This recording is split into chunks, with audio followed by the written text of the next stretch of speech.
When Dylan Wren once more regained consciousness, it was with a grogginess that she was most unaccustomed to. As a cultivator, she was used to waking with the sort of alertness and energy that a mere mortal might only be able to experience through the use of stimulants. Instead, she felt slow and lethargic, as if her entire body were wrapped in cotton. More to the point, she was warm and mostly comfortable. It was all she could do not to allow herself to nod off back to sleep. The only thing stopping her was a strange niggling in the back of her mind, and a peculiar half-felt phantom pain in her. She shot up in her bed, heart racing as she recalled her last memories. She had been struck, once in the chest, then again in the arm less than a moment later, then again, repeatedly, all across her body. It had been a deluge of blows accompanied by a cacophony of noise, shouting, then blessed silence. It was an oddly familiar feeling. Once, when she was younger and more foolish, she made an attempt to garner the attention of another Sect aspirant, that of the only male within her intake. Naturally, young Sun Yang was the apple of many a young woman's eye. He was a cute boy who, like her, hailed from the northern reaches of the Empire. A younger Wren had believed that their shared origin provided her some opportunity, and perhaps even a right, to attempt to get to know her fellow aspirant. It had not. Her few attempts to engage him had been rebuffed with little more than tired disinterest. Worse still, in doing so, she failed to give face to those aspirants within her sect, whose strength meant they were to be given right of first refusal in the courting process. Her seniors, both in cultivation and political standing. She was, in effect, a toad lusting after the flesh of a swan. Her trespass had not gone without comment, nor should it have been. As a cultivator, no resource was more important than that of face. Certainly it came with expectations and requirements, but it also provided great dividends. As such, despite being an ephemeral concept whose value could and did fluctuate with context, many of the rules surrounding it were as real and rigid as steel. Women, and occasionally men, would and did kill for it every day. So it was that she considered herself fortunate that when the strongest aspirant of her intake chose, or perhaps was instructed to by her own betters, to exchange pointers with a young Wren, the other girl chose to only break a few bones. An act of restraint Wren was still thankful for to this day, even if fate obligated that one day she would turn the favour in kind. The immediate aftermath of that beating felt rather similar to how she felt right now. Battered, bruised, broken in a few places, liable to piss blood for a few days. It was all remarkably familiar. As was the sensation of a blurry figure leaning over her, though this one was much larger than the aged mortal apothecary who once tended to a much younger Wren all those years ago. No. Instead she noted with some distant fright that it was Master Johansson himself sitting in a chair across from her rather comfortable bed. Still clad in his austere metal armour, he looked strangely out of place amongst the elegant furnishings of her temporary home. It was also at that moment that she realised she was rather naked under the silken sheets of her covers. Despite the circumstances, she couldn't help but feel herself flush at the insinuation that the headmaster had. "I didn't see anything," the man spoke, without looking up from whatever the strange tablet in his hands was. "Just getting that out there first. After you passed out, Anne was the one to carry you off the field and up here. My only contribution was the vital monitor on your wrist."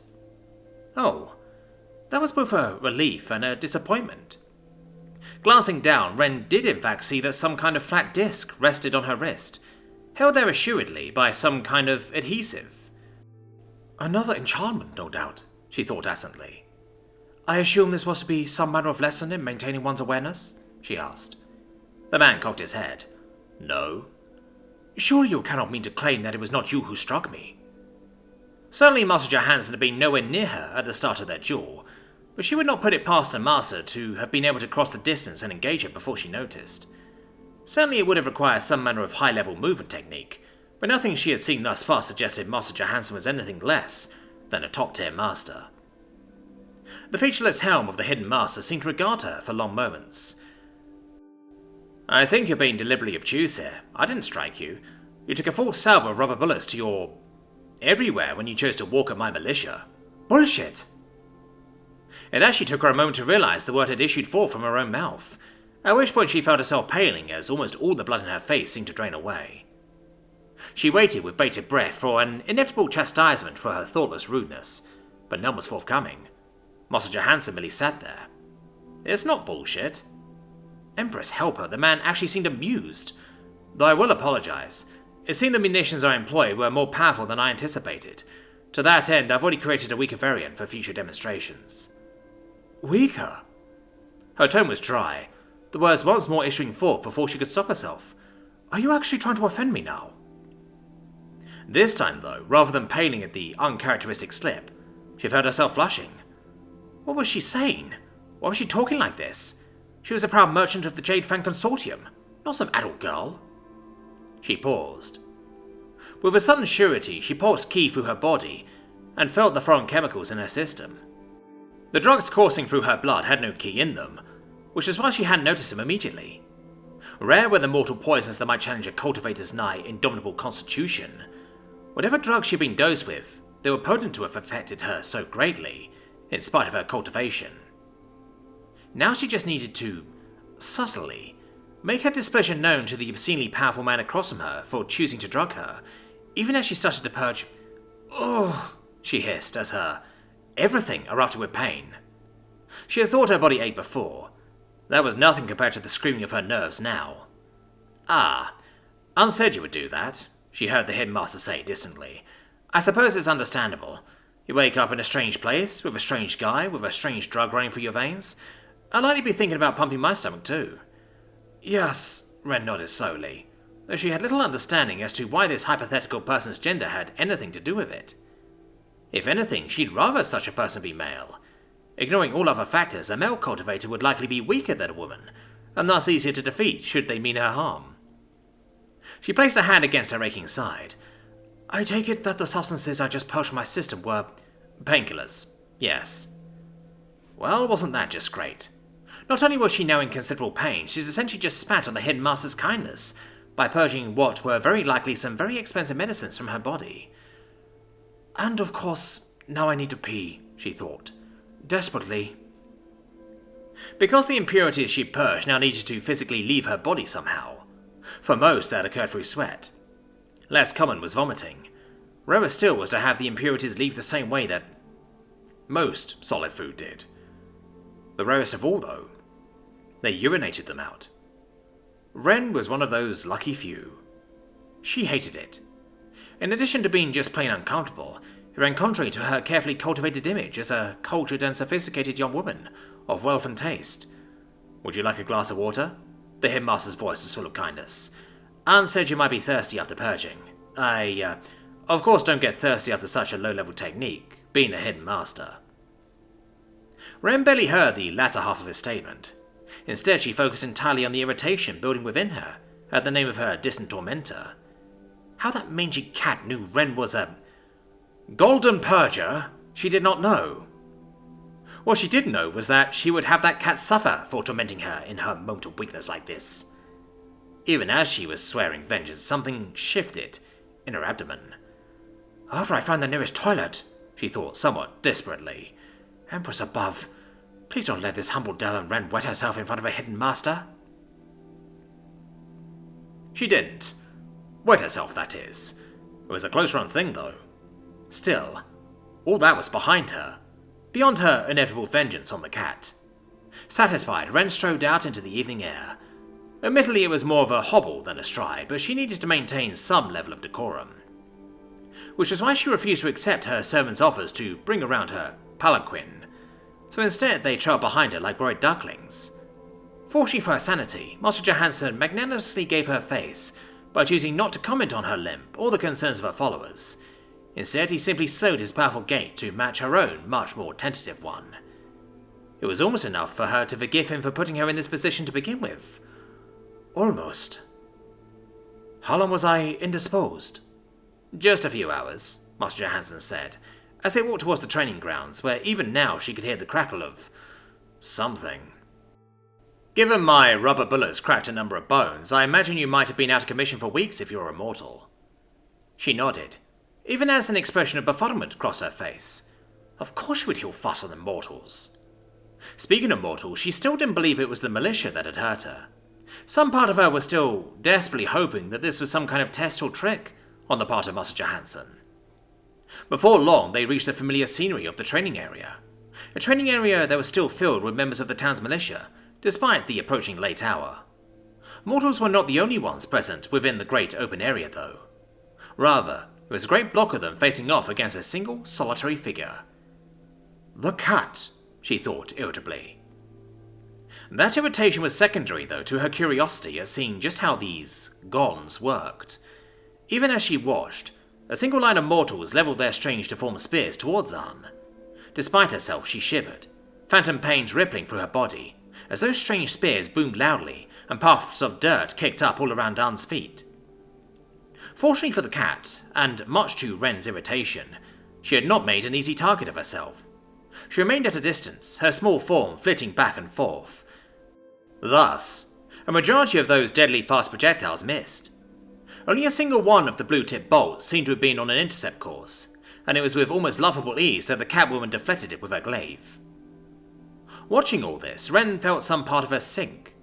While she knew it was foolish, some part of her had refused to accept she'd been defeated by mere mortals. She'd raged against the very idea, because another part of her was terrified. If that fact ever got out, her reputation would be gone. She would be the laughingstock of the province, a woman without face. And those without face do not last long in our world, she thought grimly. Yet faced with this scene, she could see the mechanics of how it had happened. She had walked, fat and happy, straight into the malicious waiting gons. Obviously, we've retooled the bullets since your attempt. Decreased the size of the metal rod at the center of the round. Master Johansson spoke conversationally, as if they were not discussing a topic that might shake the very foundations of the Empire itself. I had them delivered here an hour ago. Ren watched as the mortals fired again, and once more the cat remained untouched, though it was clear she only remained so by staying at a distance. That is a very fast turnaround time for the creation of a new form of ammunition. The man shrugged carelessly. I am quite fast. So I see. Despite her words, Ren was feeling somewhat numb as she processed that she really had been defeated by mortals. Seeking to distract herself, she gazed out at the training yard. Even as she watched, Anne seemed to be edging closer to the militia. With each salvo, she was growing more and more comfortable with dodging the mortals' incredibly fast bolts. The only reason she wasn't simply running at them while they reloaded was that the mortals seemed to be firing in staggered lines, and the closer she got, the more accurate the mortals would become, and the less time she would have to dodge or deflect those projectiles that were set to intercept her. For even the lightning-fast reflexes of a cultivator have limits, and these gons push them to the very most extreme, she thought. Still, the cat pushed on. She seems eager, Ren said conversationally. She's probably after the reward. The dog woman felt her ears perk up. A reward? Nothing too exciting. It's a best of 10. If the militia wins the most bouts, they'll promise them extra beer rations. And what of Lady Anne? For Ren sincerely doubted something as base as beer would motivate any cultivator worthy of the name. Even one as cruel as the cat, she thought. You know, I don't know what she would want. The man's head tilted. Truth be told, I didn't expect her to do so well after. He paused awkwardly, but Ren filled him in. After what happened to me. She wanted to scoff. These gons were impressive, but she had been taken off guard. By contrast, Anne knew exactly what to expect of these new weapons, and was trying to exploit that to find an opening. Yes, quite. The man coughed awkwardly. Well, I suppose I'll just ask her once they're done. Ren nodded before looking up at him, an idea forming in her head. Do you intend to run more drills like these? He nodded. Sure, I don't see why I wouldn't. She smiled. Then I would be happy to partake of this competition, once I am recovered. Which hopefully wouldn't take more than a day or two, given she had a number of healing reagents in her personal effects. Nothing as effective as a proper cultivator versed in the subject, but the herbs she had access to would suffice to hurry along her mostly superficial injuries. He glanced over at her. I'll admit that I'm a little surprised you'd be so eager to try again after your injuries. That actually offended her. I am a cultivator. Injuries in training are nothing new. Neither was pain. Fair enough. It seemed that despite her best attempts to hide it, some of her hidden irritation must have made itself known to the hidden cultivator, for his words were almost sympathetic. She would have none of that. Still, despite, or perhaps because of my injury at their hand, I find myself interested in these gons. How many might I be able to purchase and at what price? None and none. His tone was flat. I'll supply you with gold and iron in return for food, but I have no intention of sending guns to anyone. The only reason I showed them to you in the first place was to prove that my people were capable of protecting any shipments you sent out. Ren paused. Surely she had just misheard. I'm sorry, you'll say that you intend to keep these weapons to yourself, but you also intend to send your mortal guards out with them. Yeah.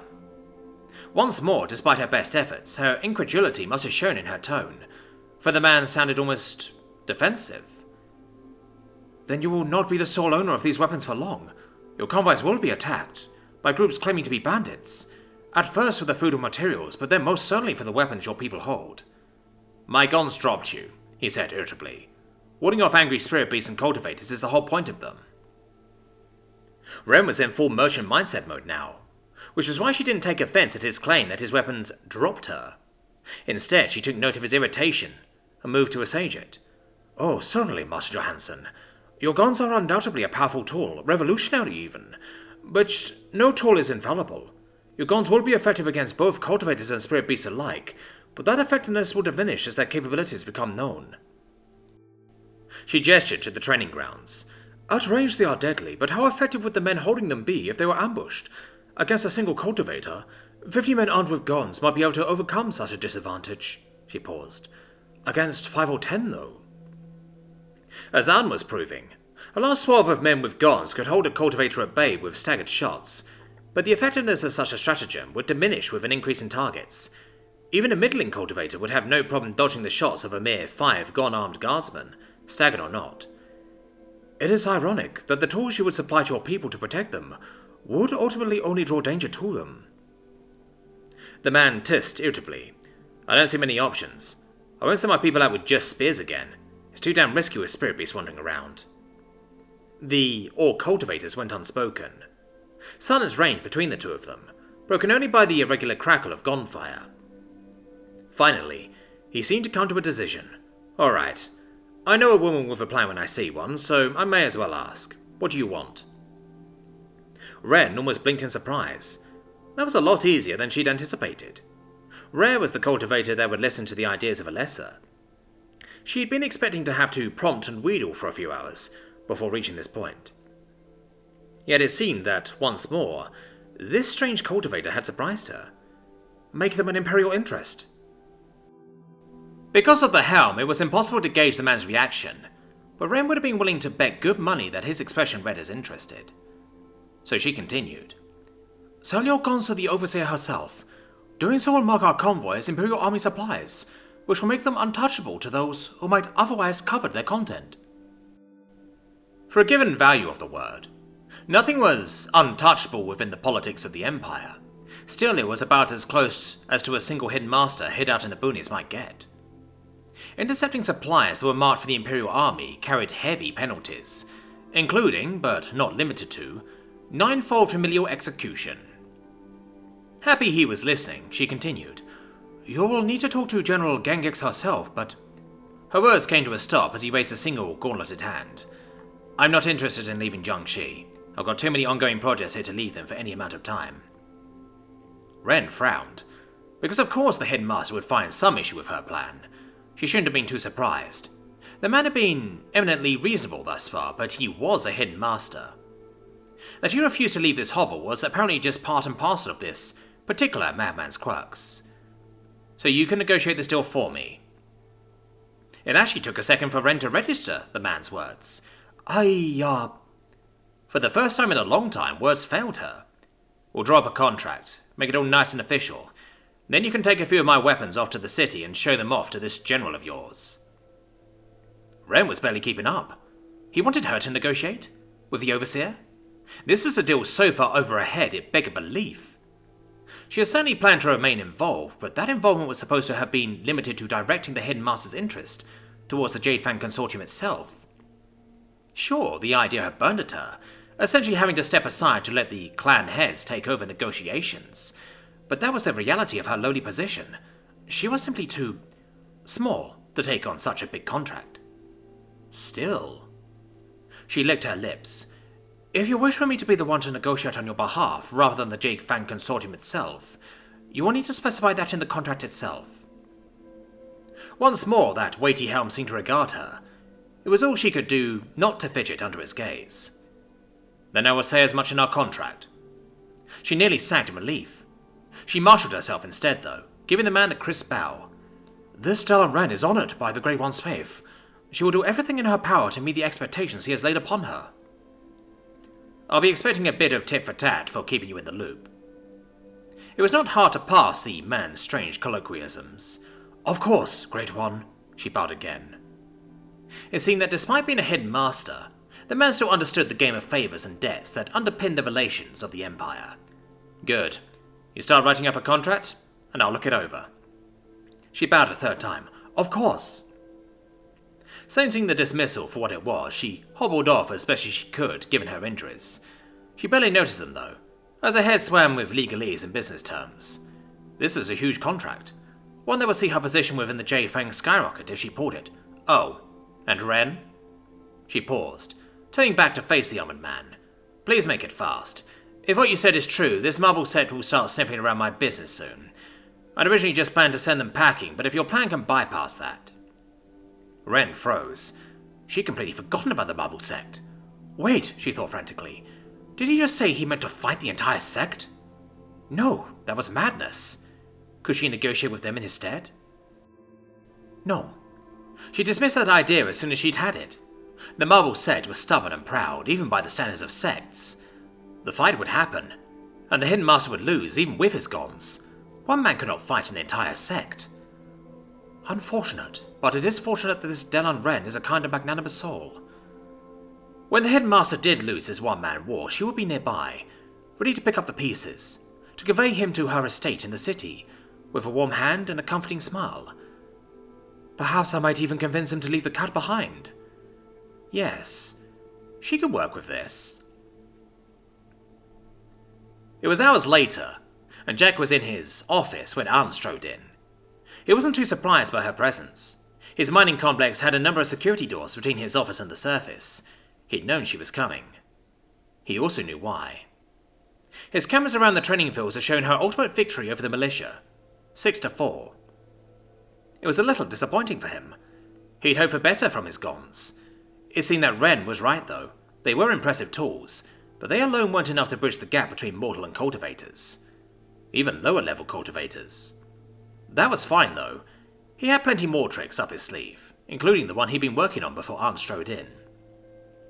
Putting the holographic interface aside, he met the soot-stained young woman with a smile. One that was returned, if with a lot more teeth involved from the Catwoman. "I am triumphant, Master." "I saw," he grinned, gesturing to the screens behind him. It said a lot about how familiar Arndt was becoming with his technological feats, that she didn't even blink at the brand new array of screens dotting the wall behind his desk. Instead, she took it in stride. Which was one of the things he liked about her. Not only was she hard-working, she was adaptable. For just a moment she seemed to hesitate, before powering on like she usually did. "I would request my prize." "I thought as much." Still smiling, Jack flitted through his interface. "I actually have just a..." She bowed. "Apologies, Master. Please forgive this foolish disciple, but my request will not be for more profound knowledge. Nor will it be base gold or enchanted tools." "Oh?" Jack paused, fingers hovering over the designs for something he had been rather excited about once the idea had come to him. Hunt paused. "I wish to know why you will not..." It was actually rather impressive how much colour the woman's usually sun-kissed features could take on. "Breathe, he chuckled. "Talk it through." Though he would admit he was now curious as to what she wanted. Subservient as the cultivator might have been, he'd never once known her to be so hesitant since she'd gotten to know him. If anything, he thought her rather unflappable. It was actually kind of cute to see her so flustered. "I wish to...